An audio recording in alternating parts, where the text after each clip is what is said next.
Hey guys, कैसे हो आप सब। तो इस वीडियो में हम बात करेंगे ईडब्ल्यूएस रिजर्वेशन की। तो ईडब्ल्यूएस रिजर्वेशन कितना है 2021 में और कितना था 2020 में और 2019 में।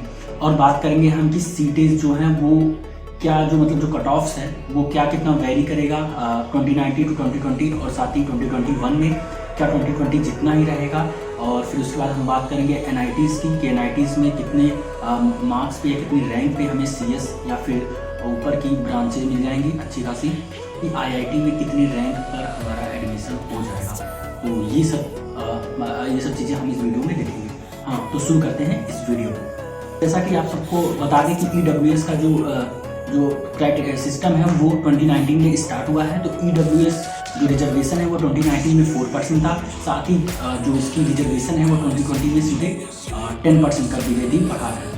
तो इसमें कितना डिफरेंस आया था अगर 2019 और 2020 की रैंक की बात करें तो अगर आप 2019 में आपकी परसेंटाइल मान लेते हैं 94 परसेंटाइल है, तो 2019 में आपकी रैंक जो थी वो 7.12 के अप्रॉक्स थी। ये रैंक जो है ये ईडब्ल्यूएस रैंक है। अगर हम वही बात करें 2020 में तो वही 94 परसेंटाइल पे जो रैंक थी जनरल ईडब्ल्यूएस रैंक वो आपकी 10K के अप्रॉक्स बनी थी। अब हम ये सोचेंगे सेम परसेंटाइल पे रैंक का डिफरेंस कितना है, लेकिन जो बात ये है कि 2019 में अगर हम बात करें ईडब्ल्यूएस स्टूडेंट के कितने स्टूडेंट ने थी 43,000 के अप्रॉक्स, और साथ ही अगर हम 2020 की बात करें तो वो थी अप्रॉक्स 83,000। तो आप देख सकते हैं कि 2019 टू 2020 में जो डिफरेंस है वो यहाँ से यहाँ आ गया, मतलब चीज़ें डबल हो गई। तो आप समझ सकते हैं कि जो कंपटीशन होगा, जो चीज़ हमें ज़्यादा रैंक पे मिल जाती थी उसके लिए हमें वही चीज़ें हमें कम रैंक पे मिलेंगी। लेकिन जो इम्प्लीमेंट था ईडब्ल्यूएस रिजर्वेशन का वो 4 to 10% कर दिया गया था, इसलिए थोड़ा सा 2020 वाले स्टूडेंट के लिए प्रॉफिट हो गया था। तो अगर हम बात करें कट ऑफ्स की, तो कट ऑफ जो था वो जैसे मान लेते हैं अगर मान लेते हैं एनआईटी रायपुर में कोई चीज़ थी जो 30K पे बंद हो गई थी, तो वही 2020 में वही चीज़ें 34K पे मिल गई थी हमें। बस इतना सा डिफरेंस आया था। लेकिन एक चीज़ हम आपको बता दें कि ये डिफरेंस जो था, ये चीज़ें क्या कह सकते हैं, जरूरी नहीं है हर कॉलेज के साथ था। जैसे मैंने कुछ टॉप के कॉलेज देखे, like NIT Warangal, NIT Trichy. अगर मैं एनआईटी वारंगल की बात करूँ तो एनआईटी वारंगल की केमिकल इंजीनियरिंग अगर मैं लास्ट राउंड यानी स्पोर्ट राउंड की बात करूँ तो 21K पे इस साल 2020 में, मतलब पिछले साल वो थी, वो क्या कहते हैं फुल हो गई थी। लेकिन मैं अगर बात करूँ 2019 में तो वही चीज़ें गई थी 29K के अप्रॉक्स। तो समझ सकते हैं जैसे क्या होता है कि 2019 में जब ईडब्ल्यूएस नया आया था तो सबने तो ईडब्ल्यूएस फिल कर दिया था, लेकिन उसका सर्टिफिकेट नहीं बनवा पाए थे। लेकिन 2021 में काफ़ी लोगों ने बनवा लिया, ऊपर से जो संख्या थी वो डबल हो गई थी, नंबर ऑफ स्टूडेंट थे। तो इसलिए चीज़ें वेरी कर सकती हैं। तो अगर हम बात करें 2021 में ईडब्ल्यूएस स्टूडेंट की, तो 2021 में जो नंबर ऑफ स्टूडेंट हैं वो तो अभी हमें पता नहीं चला, क्योंकि अभी साइट पे ऐसा कुछ आया नहीं है कि कितने नंबर ऑफ स्टूडेंट ने अप्लाई किया। लेकिन हम इतना ले सकते हैं कि हाँ 2020 जितना रहेंगे, तो अगर 2020 जितने स्टूडेंट रहते हैं इस साल, तो आप समझ सकते हैं कि आपका जो रैंक होगा वो 94 परसेंटाइल पे, जैसे हमने एक एग्जांपल दिया, 94 परसेंटाइल पे आपकी 10K के अप्रॉक्स रैंक होगी। और अगर आपको अच्छे कॉलेज यानी टॉप की एनआईटीज़ में, टॉप की ट्रिपल आईटीज़ में ऐसी कॉलेज में ब्रांच चाहिए, तो आपकी ईडब्ल्यूएस रैंक अप्रॉक्स मैं लेकर कर रहा हूँ। लेकिन अगर आपको ट्रिची चाहिए तो अप्रॉक्स आपकी जो रैंक होगी ईडब्ल्यूएस रैंक वो शायद 200 या 150 के अप्रॉक्स ऐसे होनी चाहिए, क्योंकि ट्रिची की जो सीएस थी वो काफ़ी मतलब कम रैंक पे ही क्लोज जाती है।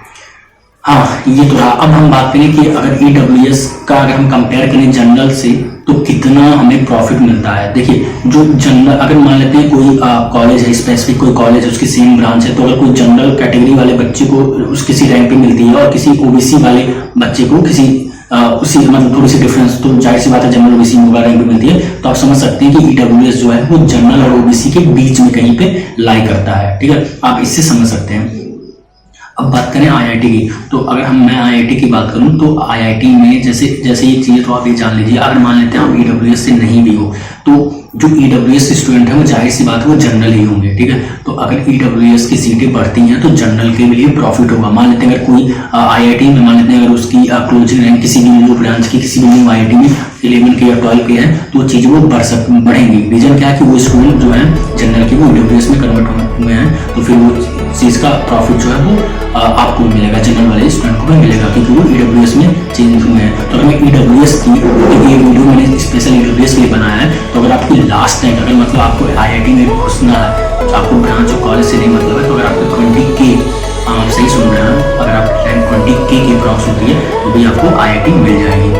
हम बात करते हैं कि क्या NIT जो टॉप की NITs होती हैं, क्या उसमें जाने के लिए सच में हमारा परसेंटाइल 99 होना चाहिए, 99.99 के अप्रॉक्स होना चाहिए। अगर मैं सीरियस आइए तो एक बात जान लीजिए, हर NITs के लिए ऐसा नहीं है।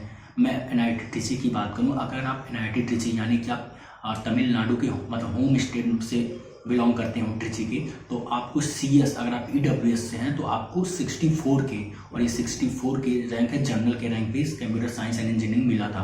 और लास्ट रैंक की बात करूँ तो 8 लाख तक गई थी। हाँ, आप सही समझ रहे हैं, 8 लाख तक गई थी। लेकिन मैं ये चीज़ आपको पहले ही बता दूं कि ये जो रैंक गई थी वो होम स्टेट की गई थी। अदर स्टेट की बात करूँ तो शायद CS 1000 के पास जाते जाते ख़त्म हो गई थी, 1000 या 1200 के, और ये थी जनरल रैंक। ये मैं जनरल रैंक से बता रहा हूँ, EWS रैंक नहीं है। 1200 1300 तक ये ओवर हो गई थी। लेकिन अगर आप होम स्टेट से बिलोंग करते थे और EWS कैटेगरी थी तो उनको 64 के तक CS मिली है। और लास्ट मतलब अगर आप एग्जाम में बैठे भी हैं तो भी आपको NIT ट्रिची में एडमिशन हो गया। और ये ट्रिची बल्ले की नहीं है, ये कई कॉलेजेस की स्टोरी है। अगर मैं उसके कुछ कॉलेजेस के नाम लूँ तो उसमें से NIT Jalandhar, tech Chandigarh, DTU NSIT का थोड़ा सा कम गया था EWS का, और हमीरपुर, NIT दुर्गापुर, NIT रायपुर, ये जो कॉलेजेस हैं इनकी सेम स्टोरी थी। अगर आप ये कॉलेजेस आपके होम स्टेट में आते हैं तो अगर आप थोड़ी सी भी मेहनत करेंगे तो आपको अच्छी ब्रांच मिल जाएगी। उम्मीद करता हूँ ये वीडियो अच्छी लगी हो। अगर ये वीडियो अच्छी लगी हो तो चैनल को सब्सक्राइब